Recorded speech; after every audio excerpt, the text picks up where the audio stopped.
And about 30 minutes ago came in the news break that Vice President Jagdeep Dhankhar has now resigned, citing health concerns, and has said it's because of the need to follow medical advice. He sent the letter, as is the protocol, to the President, and in the letter he's asked to be immediately relieved as the Vice President of India. What really does this mean going forward? What is the process that kicks in now to choose the next Vice President? What led to Jagdeep Dhankhar taking this decision? Rajdeep Sardesai is with me here in the studio. Rajdeep, were you caught a bit by surprise by the decision taken the first day of the monsoon session, right after Mr. Dhankhar was in Parliament today? Yes, Akshita, I certainly was, as indeed were our reporters on the ground. You will recall a few weeks ago, I think Jagdeep Dhankhar was in Uttarakhand. He was to go for an official function there when he was suddenly found that he was feeling breathless. He had to be hospitalized for a while, and there was a question mark over his health. It's not the first time. It's happened over the last 3-4 months. There have been a couple of incidents where Mr. Dhankhar has had to be hospitalized. So the health concerns were genuine. The bigger question mark, Akshita, is that there's been a long gap between the previous Parliament session that ended in early April, and now we're in the third week of July.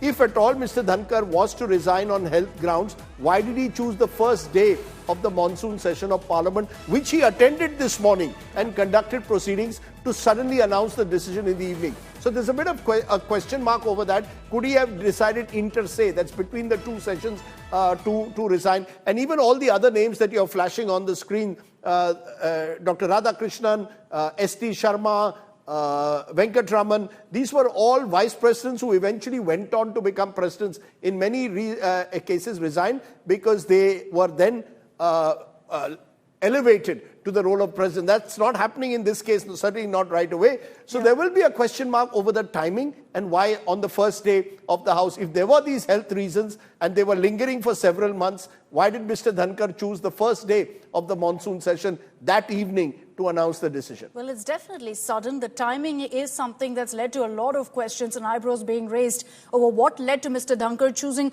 today, day one of the monsoon session, to go ahead and resign. And he says effective immediately in that letter. He, of course, attributes it to poor health, and we have seen that in the last few weeks also, with Mr. Dhankhar going in and out of the hospital also for brief periods.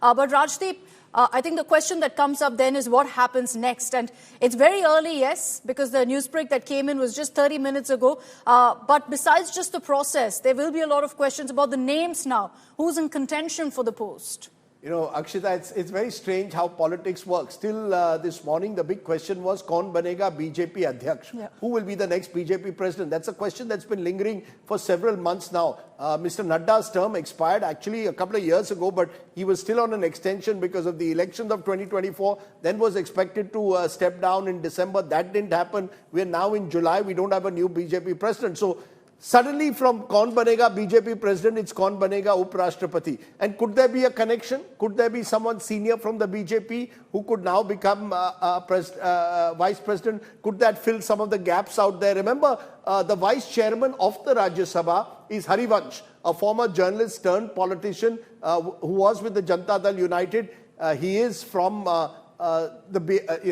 he was an editor of a newspaper in Jharkhand, but has a strong Bihar connection. Bihar goes to the polls a few months from now. Could it be Harivansh ji? That's one name doing the rounds. There is, of course, I think more likely someone who's been a hardcore BJP person. The BJP will look at various names. Remember, the leader of the opposition, of the ruling party, the leader of the treasury benches in the Rajya Sabha is JP Nadda himself, who is also the health minister of the country at the moment. So we'll have to wait and see. Is there a governor out there who could be elevated? Remember, Mr. Dhankhar himself was governor of West Bengal, from where he came on to become the vice president of the country. So it is likely to be a septuagenarian, if I may stick my neck out. But who that will be is absolutely impossible, particularly when you're dealing with the Narendra Modi government, which is known to pull out every rabbit out of the hat. Okay, so we're also putting out right now on our screens exactly how a vice president is chosen. It could take some time. So in the interim also, you will have a lot of officials like Mr. Harivansh also step in to do the duties, particularly in Parliament, because the monsoon session, mind you, is currently underway. But Rajdeep, speaking of Jagdeep Dhankhar, what do you make of his legacy, as vice president? Would you deem it controversial? Do you think that he delivered on a lot of fronts? Controversial. Akshita, let's call a spade, and it was controversial. How many vice presidents have had impeachment motion? The opposition trying to move an impeachment motion against him. It failed because there was a question mark over how many signatures they actually had. But a large section of the opposition felt that Mr. Dhankhar was essentially acting as a mouthpiece for the government. They felt he was unfair to them. He was not a neutral umpire. On the other hand, the government was very supportive of him. They felt Mr. Dhankhar was someone who strongly batted for the government, much more even than a Venkaiah Naidu, who, remember, was a former BJP president who was eventually made the vice president. There was a sense that Mr. Dhankhar would often speak of the government's views on a variety of issues in different fora.